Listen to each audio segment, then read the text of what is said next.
I don't need to apologize to anybody because my facts are unanswered. I said if there is a way we can have conversation about internship payments in this country. Number two, Mr. Speaker, I'm rising on Standing Order 101. Mr. Speaker, Standing Order 101 talks that you cannot talk about another member of parliament who is not. No senator shall impute improper motive to any other senator or to a member of the National Assembly, except upon a specific substantive motion of which at least 3 days' notice has been given, calling into question the conduct of that senator or member of National Assembly. Mr. Speaker, Senator Bony Khalwale cannot be allowed to be making sweeping statements. These are House of Rules and Orders. Did you listen? Trying to discuss the member of National Assembly of Kiharu constituency, Mr. Speaker, creating a perception among the eyes of Kenyans that instead of doing his job as chairperson of Budgets and Appropriation Committee, he is doing politics. Is it in order, without bringing a substantive motion to discuss on the conduct of member of National Assembly, Kiharu member of Parliament, National Assembly, is Honorable Ndindi Nyoro, Mr. Speaker? In as much as he has his opinion about him or whatever he does, Mr. Speaker, our standing orders guide us at any given. Can the senator of Kakamega withdraw and apologize? Because tomorrow somebody else will come and discuss another member of National Assembly or even the conduct of another person who they are not here to defend themselves, Mr. Speaker. I know he has been getting away with many of the things, creating snipes against colleagues, and Mr. Speaker, Senator Bony Khalwale should behave like a majority chief whip. Unless he is the majority chief whip in government but in opposition, he should choose sides. You cannot be having your cake and eat it, Mr. Speaker. Your point, Senator Cherargei. Thank you, Mr. Speaker. Mr. Speaker, it's just that the distinguished senator for Nandi came in at the tail end of my contribution. He would have seen that I did not raise anything substantive about the member of parliament for Kiharu. I know the rules. You came in at the tail end. But, Mr. Speaker, having said like that, I don't know why it is occurring to the distinguished senator to become the barometer to measure how somebody should serve when he is in the office of the government whip. Mr. Speaker, the positions that people have in this country, Mr. Speaker, they are earned.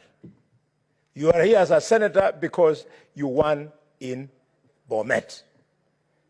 Cherargei, you are here as a senator because you won in Nandi. I'm here for the same reason. And the fact that I became the chief whip, my brother, it is because of the contribution I made to form the government. You did not invite me to the government. I made my contribution. And therefore, if you think my contribution does not meet the position I hold today, then please kindly go and justify that you contributed more than me. I don't think there's a single vote you added to William Ruto because all the votes in Nandi, Ruto was going to get anyway. Senator Bony.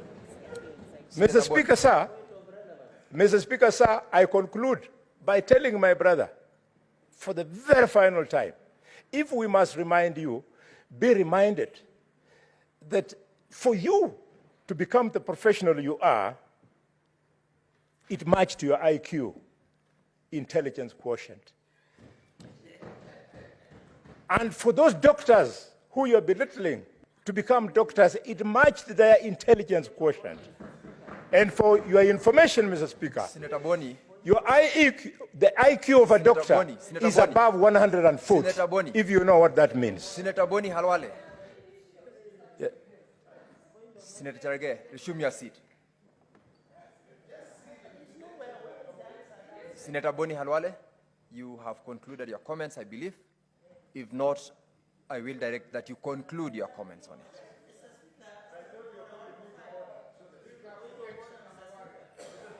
Senator Cherargei, allow Senator Bony to just conclude. Yeah. Allow Senator Holly to.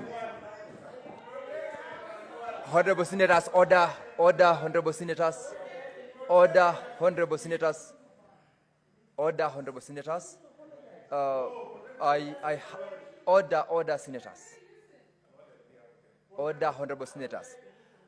I believe you all know the emotiveness of this discussion that we have had. And I am seeing the interest. Senator Boli, resume your seat. And I'll not allow you to speak any further. I will allow only one more member from either side to speak to these statements. We have expended over 1 hour on this particular statement. I will allow one member from either side, then we progress to deal with other matters in this particular assignment. Senator Boli. Order, Senator Boni. Senator Manzo, you already spoke to this. Then the next person is Senator Eddy. Thank you. Senator Eddy.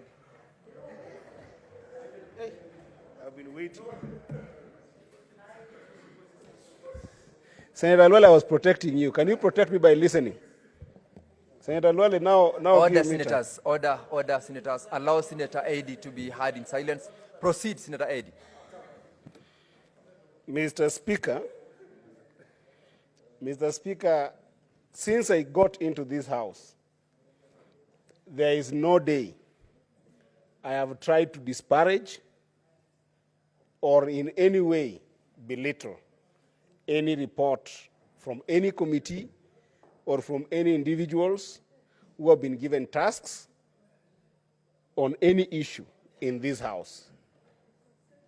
But, Mr. Speaker, I must say that the thought expressed by the Committee of Health in this particular document has disappointed me.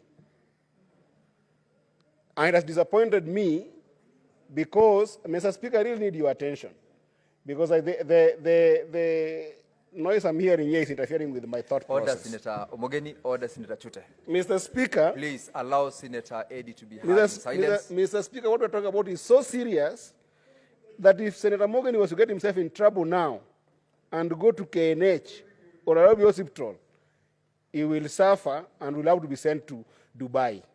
And I don't think he has got the money to go to Dubai. So, Mr. Speaker, the reason why I'm saying I'm very disappointed by this particular document, because this document, Mr. Speaker, chooses to address the various unions